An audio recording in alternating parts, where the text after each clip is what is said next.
Ya, selamat pagi anak-anak. Selamat kembali memulai pembelajaran kita hari ini. Seperti Bapak bilang waktu itu, kelas 10 ini banyak waktu yang terbuang ya di hari Jumat karena di bulan yang lalu saja kita kehilangan 2 kali Jumat ya. Yang pertama untuk pembagian rapor, yang kedua saat libur cuti bersama minggu lalu.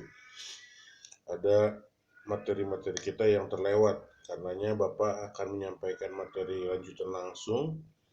Eh, Materi kita yang teks anekdot Bapak sudahi dan kita langsung ke materi yang ini. Sebelum kita mulai pelajaran, bahwa persilahkan kita untuk berdoa menurut agama dan kepercayaan masing-masing. Berdoa dipersilahkan.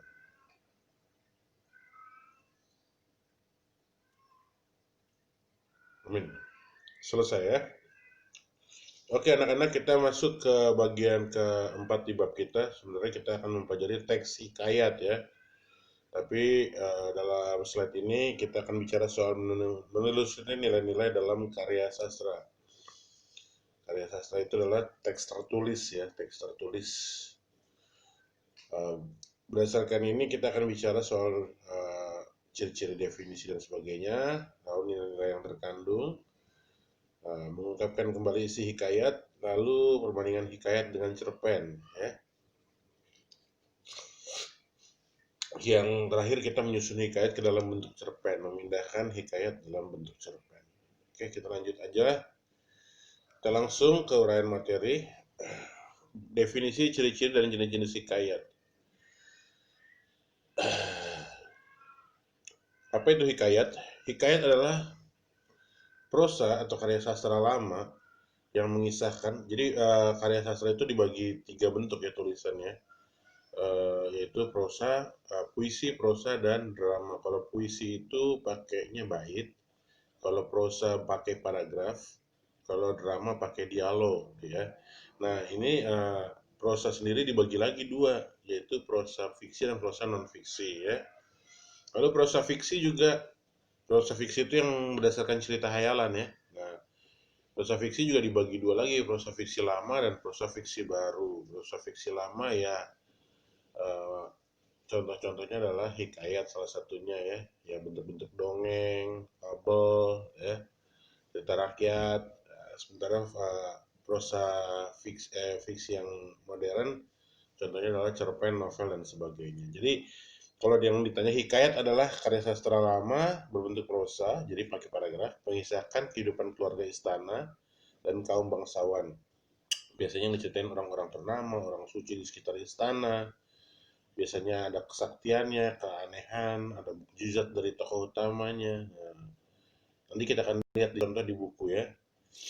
Hikayat kadang mirip cerita sejarah atau berbentuk riwayat hidup yang di dalamnya terdapat peristiwa atau kejadian yang tidak masuk akal dan penuh keajaiban. Hikayat berfungsi sebagai media hiburan, pembangkit semangat, dan untuk meramaikan pesta. Ya, ini adalah salah satu hiburan di masyarakat zaman dulu ya, masyarakat lama ya. Ya cerita-ceritanya nanti tokoh-tokohnya bisa apa namanya mengalami berbagai hal ya. Ada yang bisa mengeluarkan ilmu apa ya, saktinya bagaimana. Itu adalah contoh dari hikayat ya. Ciri-ciri hikayat itu pertama anonim. Anonim itu artinya nggak ada nama pengarangnya ya. Lalu istana sentris ya, istana sentris itu eh, ceritanya tentang hal-hal yang kehidupan istana, tentang raja, pangeran, permaisuri, putri gitu ya. Lalu bersifat statis ya, ceritanya begitu aja ya, eh, tidak terlalu banyak apa namanya pergeseran lah. Bersifat komunal. Nah komunal itu artinya hidup di masyarakat di komunitas tertentu ya, misalnya di daerah mana gitu ya. Lalu bahasanya klise. Nah, nanti kamu akan baca bahasa apa namanya hikayatnya, misalnya Alkisah pada zaman dahulu kala hiduplah seorang hamba bersahaya. Nah gitu ya. Nah, bahasanya bahasa klise, bahasa bahasa apa namanya bahasa eh, golongan terpelajar gitulah ya, tapi di masa lalu ya. Lalu bersifat tradisional, eh,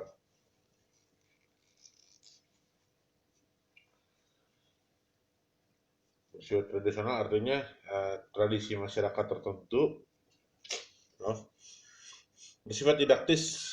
Didaktis itu hubungannya dengan pendidikan ya, dia biasanya isinya mendidik, menceritakan kisah universal manusia yang diceritain sebenarnya kehidupan manusia dan bisa dimaknai oleh siapa saja ya, di nilai-nilainya bisa dipelajari oleh siapa saja, tidak harus masyarakat komunitas tertentu itu, tapi semua orang bisa sebenarnya. Lalu ada kemustahilan dalam ceritanya ya, misalnya ada ilmu-ilmunya lah, tokohnya bisa bicara sama binatang lah dan sebagainya ya, dan menceritakan kesaktian seorang tokoh. Ini adalah bentuk-bentuk apa namanya, karya hikayat zaman dulu ya. Nanti kita kita bisa lihat di buku kita ya, di buku apa namanya, buku paket yang sudah kalian terima. Aduh, maaf nih, saya lagi sedikit pilih.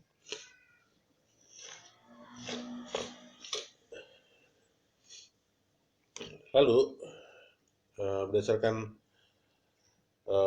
fase historis, ada hikayat yang berunsur agama Hindu ya, contoh hikayat Pandawa Lima ya.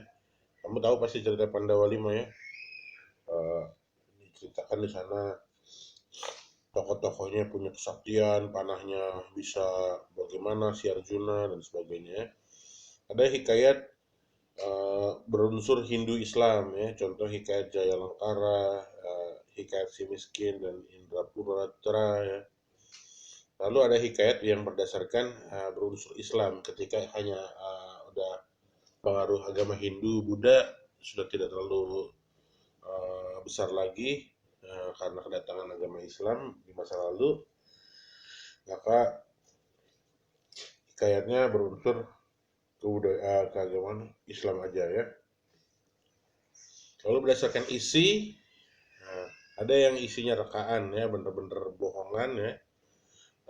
Bukan bener-bener bohongan, maksud saya bener-bener rekaan itu berdasarkan imajinasi seseorang aja.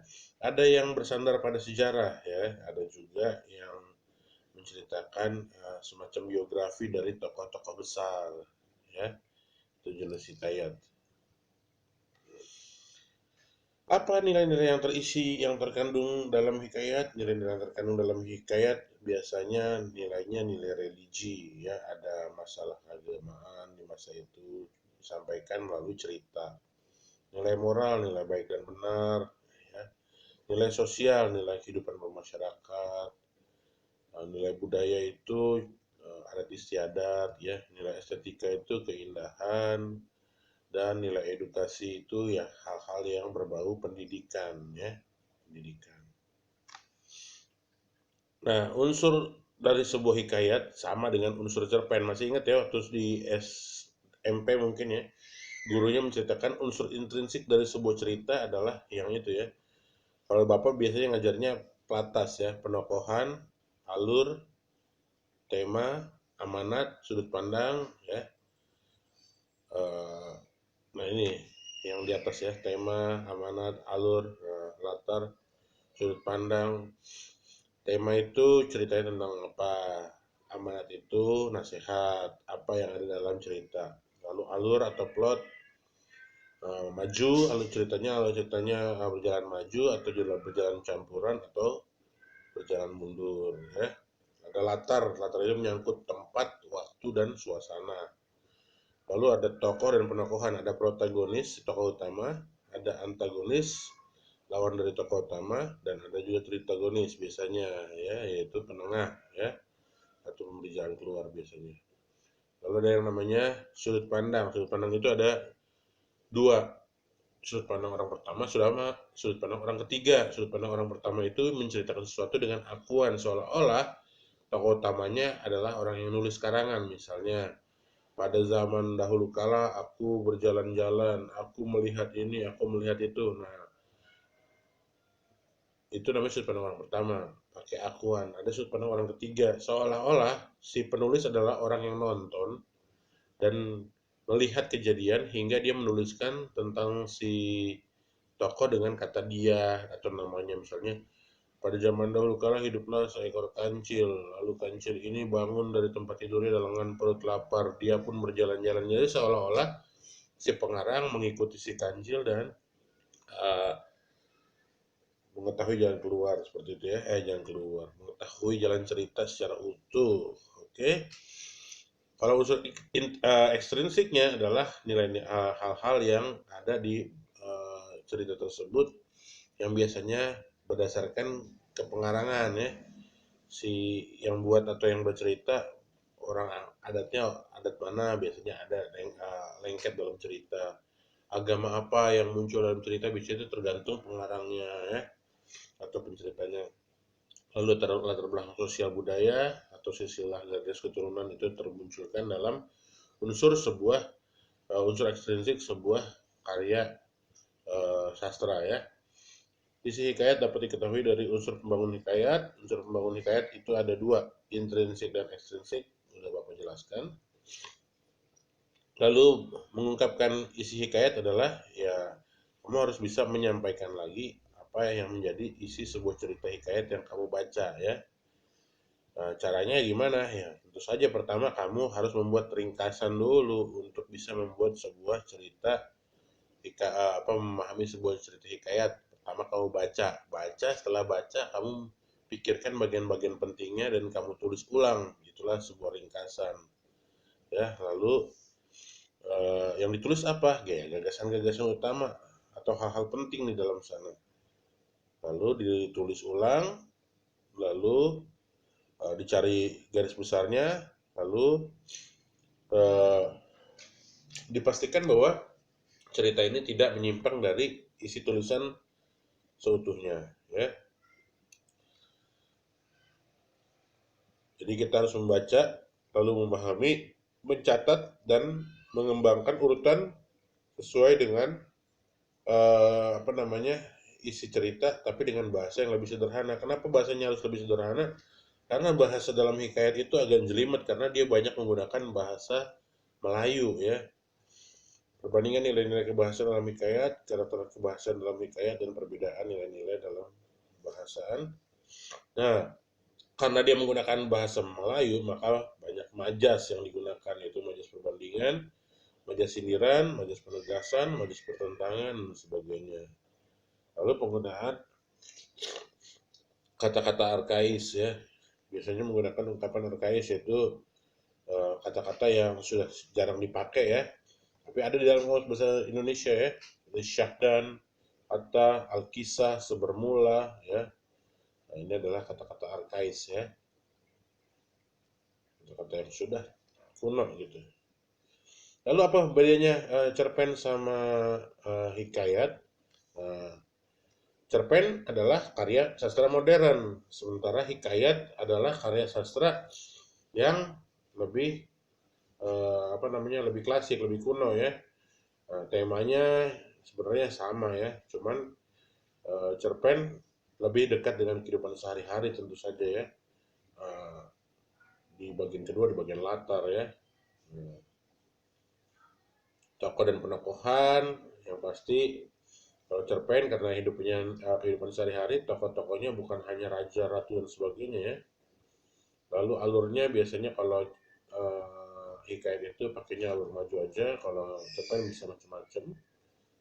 Sudut pandang biasanya orang ketiga serba tahu, artinya itu tadi, seolah-olah yang bercerita adalah orang yang menonton keseluruhan hidup tokohnya dan bisa menceritakan segala sesuatunya ya. Dan ini adalah perbedaan hikayat sama cerpen. Cerpen itu modern, sementara hikayat itu klasik ya. Lalu kita diminta di pembelajaran ini memindahkan cerita hikayat, kita pindahkan menjadi ke cerita cerpen ya, bentuk cerpen. Jadi nantinya di pembelajaran ini diminta kalian membuat membaca sebuah cerita hikayat lalu diubah menjadi cerita cerpen. Jadi dengan menggunakan bahasa yang lebih modern, tidak seperti yang kita temukan di dalam hikayat. Nanti di soal-soal ujian